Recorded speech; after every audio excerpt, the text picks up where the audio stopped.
is time to do another upgrade to the Losi ProMoto MX. My last video, I upgraded the brake caliper and the fork ends there to aluminum from RC all-wheel drive. Well, RC all-wheel drive also sent me this triple clamp set, which I have right here. It comes in two colors, silver and orange. I took silver. I don't think orange would really go too good with this. Maybe it would, I don't know. But I went silver and we're gonna put this on right now. First thing that we're gonna wanna do, we have to get at least the top half of Peyton off the bike.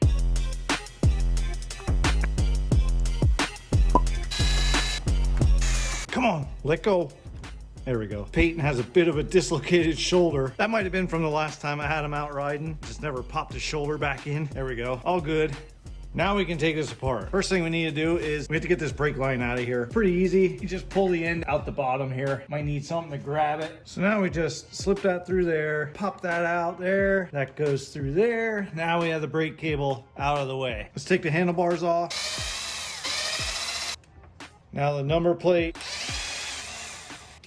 Now we're gonna loosen these clamps and then we can slip the forks out. There we go. Now let's take this fender off. All right, now we have access to this clamp here. Now all we have to do is loosen this top clamp. This one's probably Loctited in. Taking a lot to spin that.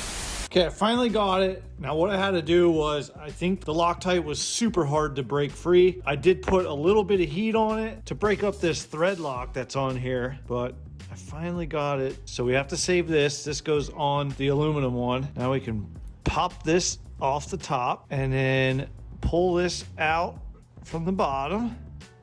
Now this we have to take these off. This is your bearings here for your servo saver. And now we need this piece. It just slips out through the middle there.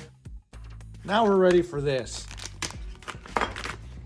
Looks like this pack does come with some hardware. You could either use what comes with it, or you could just use the stock stuff that you just took off. I'll just use the stock stuff. It's the same thing. Then I can just keep these in a pack somewhere as spares. So here we have the lower and the upper. And there we have the RC all-wheel drive. Get the logo right there. Both sides. Looks good. Let's see how this fits together. So now we'll slide that right in there. Since we're going into metal, we're going to use some thread lock.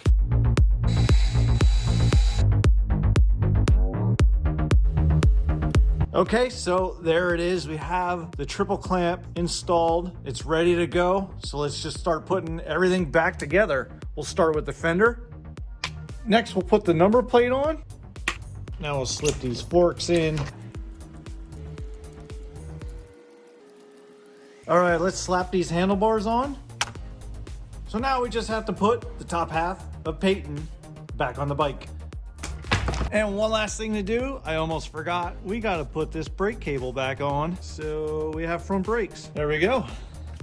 So the aluminum triple clamp fork set, it's pretty easy to put together and it looks good when it's on. Unfortunately, there's quite a bit of snow outside. We're not gonna take it out and ride it. This is just an install video. I'll leave a link to the upgrades I did to this so far down below, as well as a link to RC All-Wheel Drive's website where you can check out what they have to offer. But thanks for joining me for this video. Click that subscribe button if you want to see more Losi ProMoto MX upgrades, and I hope you join me on the next video.